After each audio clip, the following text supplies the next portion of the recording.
Welcome back to another deep dive. We always love getting your suggestions, and this one intrigued me. Oh, yeah. Yeah, it's from the Follow Me Creator channel, and it's this video. And I'll admit the title's a mouthful, but it's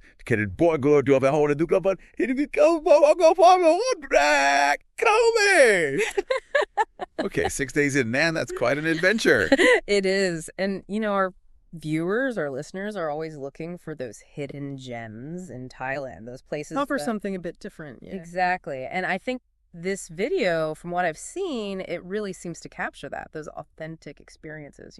So we're going to break down the 6-day journey, kind of distill it into Yeah, the highlights, the key takeaways. the must-sees, the must-eats, give people a real taste of what Nan has to offer, even if they can't dedicate 6 whole days to it. Right. So we're talking Wang Nan, the main city area, Phua district, and Doi Skat. That's where the mountains come in. The mountains, yeah, the stunning scenery, the cooler climate, all that. Exactly. And based on what I've seen, just from glancing through the video, the visuals are incredible. Oh, yeah, they're captivating. The traveler really has an eye for those striking landscapes. Makes you want to book a flight right away. Almost. All right, so let's dive right in. Let's start at the beginning. Their arrival in Mueang Nan, and I have to say, their first stop really caught my attention. What was that? So after driving through Ki Wong, they come across this cafe, and the way they describe it, it's like... It's not just a cafe, it's an experience. Exactly. It has these incredible views, like panoramic views of the surrounding landscape, and they even compared it to Iso Milk Farm near Tokyo. Oh, wow. High praise. But they said, and I'm quoting here, which basically means the scenery is way more stunning. Nan 1, Tokyo 0. Pretty much, yeah. Right off the bat, Nan is making a strong first impression. And it's interesting, right, that the visual impact is what they lead with. It suggests that the natural beauty of Nan is a key draw. And they mentioned that you can actually wander around and see the cows at this cafe for free. Oh, that's lovely. Like a bit of agritourism thrown in. Yeah, they encourage visitors to buy a drink, support the cafe, which makes sense. But you get those views and the cows, it's a pretty good deal. Especially if you're traveling on a budget, you can still have these amazing experiences without breaking the bank. Right. And speaking of experiences, they were really enthusiastic about the landscape, specifically the mountains and the fog, like really emphasized how beautiful it was. I'm picturing those classic misty mountain scenes, very atmospheric. Oh, yeah, totally. And it makes you wonder what it is about Nan's landscape that creates that impression. Is it the way the light hits the mountains, the way the fog kind of rolls in? It definitely seems to have a certain magic. Right. It's not just mountains. It's something more. All right. Moving on to where they stayed in Mueang Nan. It was this brand new, very minimalist hotel. Oh, I like minimalist, clean lines, simple but elegant. Yeah, exactly. And it was located about 650 meters from the walking street. So pretty convenient, easy to explore the town. yeah, and they mentioned bicycle rentals, so you can easily get around, see the sights at your own pace. Always a plus, especially in a smaller town like that. Now, here's where their plans hit a little snag. They were hoping to visit the Gad Quang Wang Nan walking street, which... That's the main one, right, with all the food and crafts? Yeah, but it was closed because of an annual boat race on the Nan River. Ah, sometimes those local events can throw a wrench in your plans. I know, right? Yeah. But instead of being too disappointed, they headed to Tan Lung Wang Nan, which they described as the evening kitchen for the locals. Oh, so like a real local spot, not just the touristy market. Exactly. And it's open every day with tons of food stalls that listed so many options. It was like... It's a culinary paradise. Pretty much, yeah. Khao Man Kai, all kinds of noodles, stir fries, desserts, grilled meats, even Aizen food like some tum and yam, and they even mentioned convenient parking. That's always a bonus, especially when you're in a new place trying to navigate. Right, so even though they missed the walking street, they found this amazing alternative that was probably even more authentic. And sometimes those unexpected detours lead to the best discoveries. Totally, and they weren't shy about trying all the food at Tan Lung Mueang Nan. Oh yeah, what did they sample? So many things. Waffles with phoi thong filling, which is like shredded egg yolk cooked in syrup. So good. And only 30 baht. Okay, that's a steal. Right. Then they tried roti billy, which they said smelled incredible, and some Hat Yai-style fried chicken. So a good mix of sweet and savory. Yeah, but the highlight, the one they really emphasized, was Mu Tod Ma Kine, which is fried pork with Ma Kine pepper. Now that's a signature Nan dish, right? It is, and that Ma Kine pepper, it's local to the region. It has this citrusy, slightly knowing flavor, really unique. And it was only 10 baht a skewer. 10 baht. So affordable, And they also had Num Sod Pan, which is a fresh milkshake. And then they went to this famous custard toast shop called Jeying Nom Nan. Custard toast. That sounds divine. I know, right? And then they even tried some sushi at Fujisang Sushi Yangfei. And get this, the prices were like 5 and 10 baht for different tiers of items. Wow, so you could have a whole sushi feast for next to nothing. Seriously, it's incredible how affordable the food is in Nan. And they ended their evening feeling really satisfied with their feast at Tan Lung Wang Nan. Sounds like a perfect way to cap off the day. Absolutely. Okay, the next day, they continued their exploration with some temples and cafes. First up was Wat Phra, that Khao Noi. A beautiful temple known for its views. Exactly. But here's the thing. The main Buddha image was undergoing renovation, which is expected to take up to a year. Oh, wow. That's quite a while. I know, so that might explain why the crowds were thin, but they still raved about the panoramic views of Muang Nan from the temple. Yeah, even without the main Buddha, the view is still worth the visit. And apparently it's a great spot to see the mist in the morning, so, really risers take note. Okay, I'll remember that. So after the temple, it was cafe time. Cafe time. They went to Hatej Cafe, which they described as a charming Japanese-style wooden house cafe. Oh, I love those kinds of cafes. Very cozy and aesthetic. Right. And they even mentioned the signature photo spot, which is a bridge extending out into a rice field. Okay, that's Instagram gold right there. Totally. And they even suggested wearing white, cream, or black clothing for the best photos, so they're really thinking about the whole visual experience. It's not just about the coffee anymore. It's about creating that perfect photo op. Exactly. So lunchtime rolls around, Yeah. and they try to go to this place called Pawanda's for khao soi. Khao soi, that's the creamy coconut curry noodle soup, right? That's the one, a northern Thai specialty. But guess what? They couldn't get there. Oh no, happened. That boat race from the day before, remember? It was still causing disruptions. They couldn't access the street or find parking. So the boat race strikes again. I know. It's a good reminder that even though you plan your trip, sometimes local events can really throw things off. Definitely good to have backup options, which thankfully they did. They did. They ended up at Khao Soi Kunyai, near the city pillar, and thankfully found roadside parking. Okay, crisis averted. Right. And they enjoyed Khao Soi Thu Ton, which is two-tone noodles with both chicken and pork, and Kanam Ji Nam Nen Jiao, which is those fermented rice noodles in a spicy pork and tomato soup. That sounds delicious. I love Kanam Ji Namen Jiao. It's so flavorful. So they got their noodle fix, and then it was time to hit the road. They were headed to Phua district. Okay, now we're getting into the more mountainous areas, right? Yes, and the drive itself sounded incredible. Green rice fields, mountain scenery. They even got glimpses of Doi Phu Ka, which is this significant peak in the region. Wow, so the journey is just as scenic as the destinations. Totally. And of course, they made a quick stop for grilled chicken along the way, classic road trip food. Essential fuel for the adventure. Exactly. And when they arrived in Phua, their first stop was this restaurant called Thai Kua Krua Muang. And the way they described it, it sounded so inviting. Oh yeah, how so? They said it felt like visiting relatives in northern Thailand. Very homey, with a real home-cooked atmosphere and, of course, stunning views overlooking rice fields and mountains. So it's that combination of warmth and natural beauty. Yes, and the food. Oh my goodness. They went all out with the northern Thai cuisine, Lab Mu Kua, which is that dry, stir-fried minced pork salad. Lots of herbs and spices in that one. Yes, and Pad Phak Gut, which is stir-fried fiddlehead fern, so good. And Some Tan Thai Kua, their house special pitaya salad with crab and shrimp. And you guessed it, more Mutad Makai. Can't go wrong with that. It seems like a recurring favorite. It is. And they said the food was authentic, delicious, and the price of this 347 baht for 4 dishes and rice. That's incredible. So affordable. I know. And they mentioned the owners, a couple, do all the cooking themselves, so it's truly a labor of love. That's what makes those small, family-run places so special. Absolutely. After their amazing meal, they needed a coffee break, so they headed to Longbam Phua Cafe in Italy. Okay, the name's intriguing. What's the story there? So it's housed in a renovated old tobacco curing barn. Oh, wow. That's a unique setting for a cafe. I know, right? And they loved the architecture, the whole vibe of the place. They had a vanilla latte and an Americano for a 145 baht, which is... Again, very reasonable prices. Yeah, and they said both the interior and exterior were super photogenic, especially this wooden table with the tobacco barn as the backdrop. So they got their caffeine fix and some Instagram-worthy shots. Exactly, and then they even had to take shelter inside because of a rain shower, so the cafe is versatile too. Okay, sounds like a great spot to spend an afternoon. It does. All right. Next up on their Pua itinerary was checking into their accommodation, UTO Pua.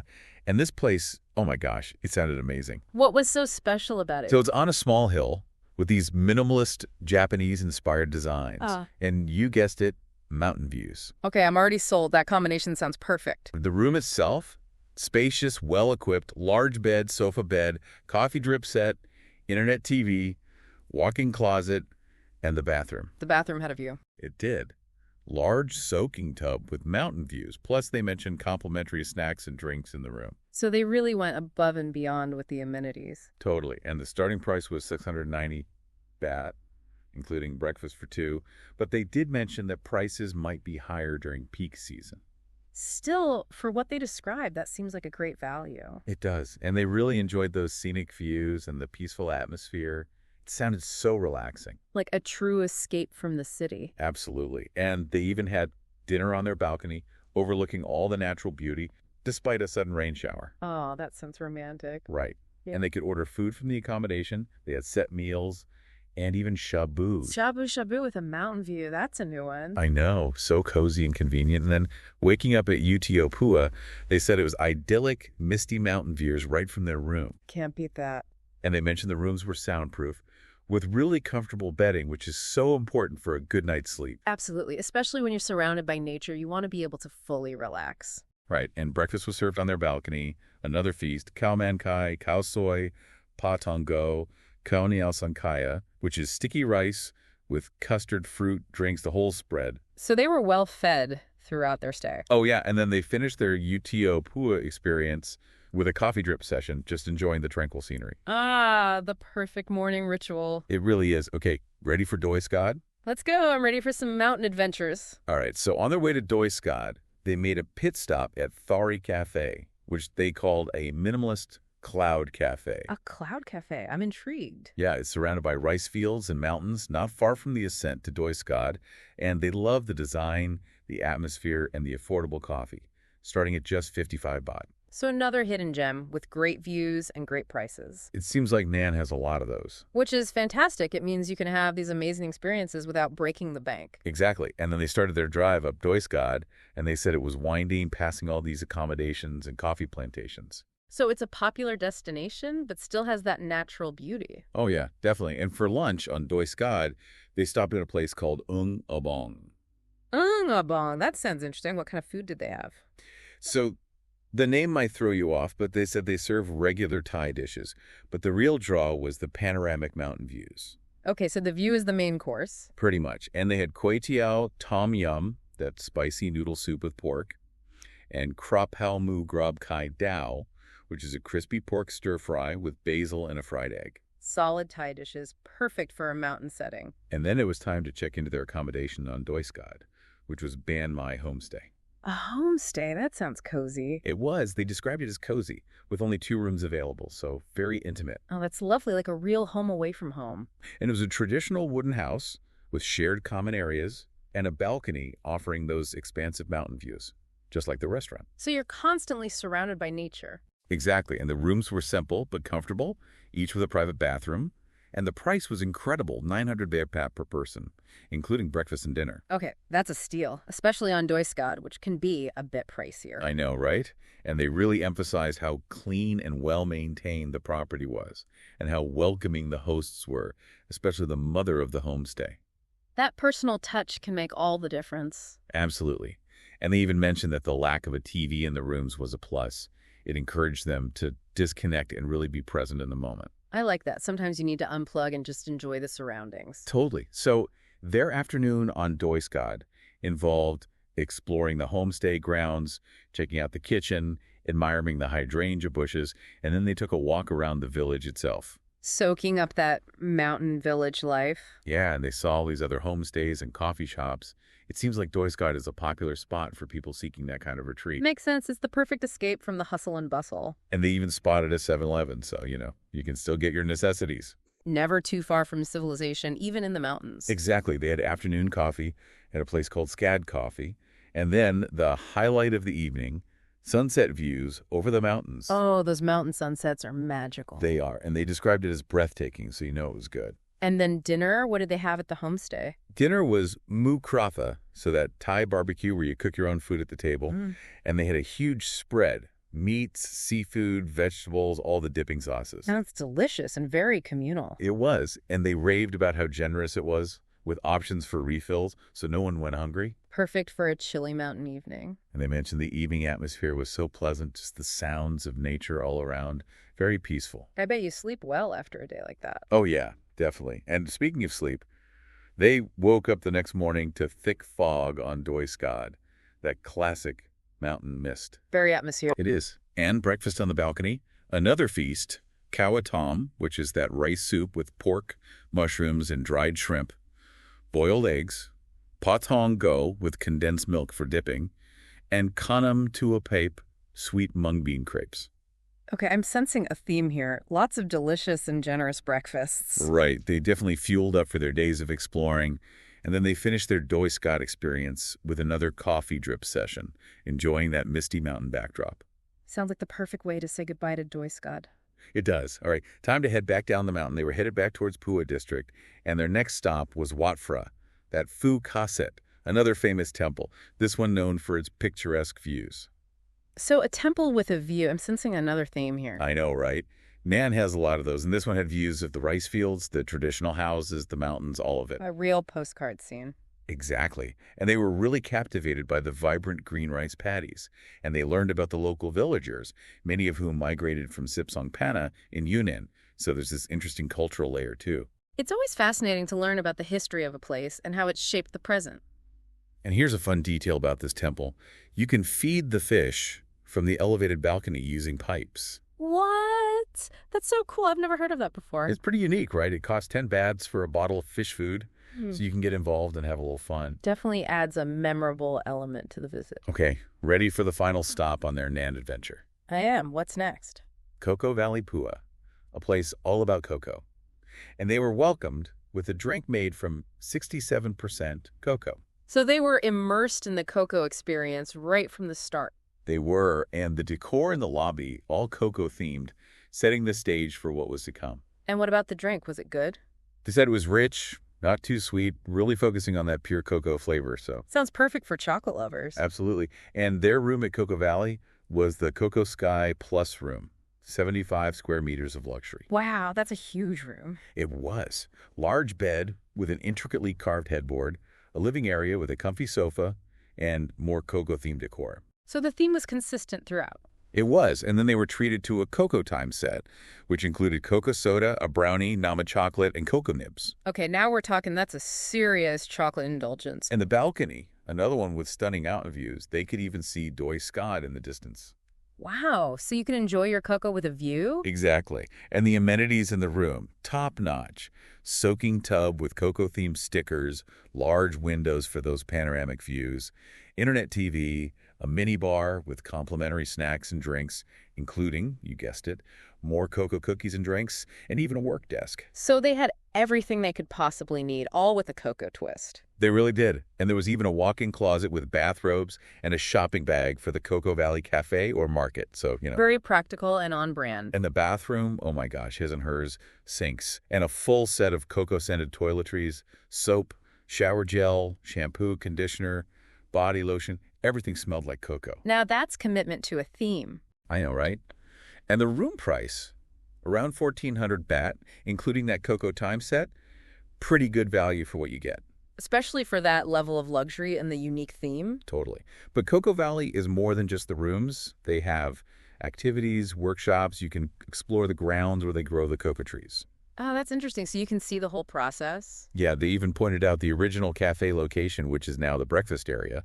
It's cool to see how the place has evolved. It is. And the current cafe, what was it like? Large, lots of seating, very cocoa-focused ambiance. But they did mention it closes at 6 p.m., so keep that in mind. Good to know. So if you want your cocoa fix, go early.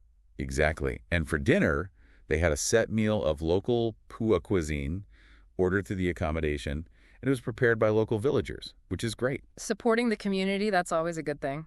And the meal was 500 baht, and it included nam prik with cucumber, gangjud wunsen, which is a glass noodle soup, gang ta lei, they described it as a local curry, kanam tian, But instead of being wrapped in banana leaves, they were wrapped in cocoa leaves. Oh, wow. That's unique. A cocoa twist on a traditional dish. Right.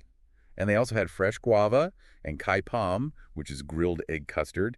And of course, all of this enjoyed with those beautiful mountain views. Sounds like a truly authentic Pua dining experience. It does. And then the next morning, they went to explore the cocoa farm at Cocoa Valley. They learned about the cocoa trees, the harvesting process. They even tried fresh cocoa fruit. Oh, wow. That's a rare treat. It is. They tasted the sweet white pulp and the bitter cocoa beans, and they learned about the lifespan of the trees, the harvesting schedule, how to tell when the pods are ripe, the whole thing. So it's a really educational experience beyond just indulging in the chocolate. Definitely. And then they participated in a chocolate bar making workshop where they learned about the whole production process from bean to bar. They tasted cocoa nibs, 100% cocoa, and then they got to make their own chocolate bars with toppings. That sounds like so much fun and a great way to learn. I know. And then, of course, they had to visit the Cocoa Valley Cafe where they sampled all sorts of cocoa creations. It was an impressive list. What did they have? Oh, my goodness. Chocolate lava cake, chocolate dome, white choc presso, which is Nan coffee and chocolate, filled chocolates with flavors like strawberry, cream cheese, golden orange, even cayenne pepper and tamarind with chili salt. Wow, those are some creative combinations. Right. And then they had fresh cocoa juice and something called cracked cocoa, which is Thai iced tea in a cocoa-coated cup topped with a brownie. That's very innovative. I have to give them points for creativity. I know, and of course they got to enjoy their own chocolate bar that they made in the workshop. Sounds like a chocolate lover's dream. It really does. And the cafe was large, comfy seating, and that amazing cocoa aroma everywhere, so the perfect setting for all that chocolate indulgence. Absolutely. But they did venture out for lunch. Where did they go? They went to Huan Het, which means mushroom house, and it's a restaurant specializing in mushroom dishes. Okay, so a little break from the cocoa. They had mushroom pizza and yum sam sahai, which is a spicy 3-mushroom salad. And they said the restaurant had a nice ambiance with a fish pond, so very relaxing. It's good to see that Pua has culinary options beyond just the cocoa, although that's definitely a highlight. It is. And then back at Cocoa Valley, they fed the fish in the pond. There were tons of carp or koi. You could feed them from this elevated platform. So that was fun. Another unique activity. I like that. And then their final stop in Pua was Farnham Coffee, a cafe known for its great atmosphere, photo ops, and stunning mountain views. So ending on a high note with a view. Exactly. And the coffee was reasonably priced, 75 to 80 baht, and they enjoyed it from the upper seating area where you could dangle your legs and take in the scenery. Sounds like the perfect way to reflect on their Pua adventures. It does. And their overall impression of Cocoa Valley was that it was comfortable, very cocoa-focused, and they really highlighted Muang Pua as a beautiful district, recommending it for its scenic accommodations and overall travel experience. So a resounding endorsement for Pua. Absolutely. Right. So there you have it, our deep dive into this 6-day Nan adventure, and I have to say, I'm impressed. Me too. It's clearly a region that offers so much, from the misty mountains of Doi Scad to the vibrant rice fields of Pua. And the food, oh my goodness. The food, from those authentic northern Thai dishes to those incredible cocoa creations. And the accommodations, each one's so unique and charming. It really seems like a destination that caters to a variety of interests and budgets. It does. So as you think about this exploration of Nan, what stands out to you? Is it the tranquility of the mountains, the allure of those local flavors, or perhaps that immersive cultural experience like diving into the world of cocoa? Maybe it's all of the above, or maybe it's something completely different, something that resonated with you personally. That's the beauty of travel. It's so personal, and hopefully this deep dive has sparked some inspiration, some curiosity, maybe even some wanderlust. Definitely, Nan is calling. It is. Until next time, keep exploring.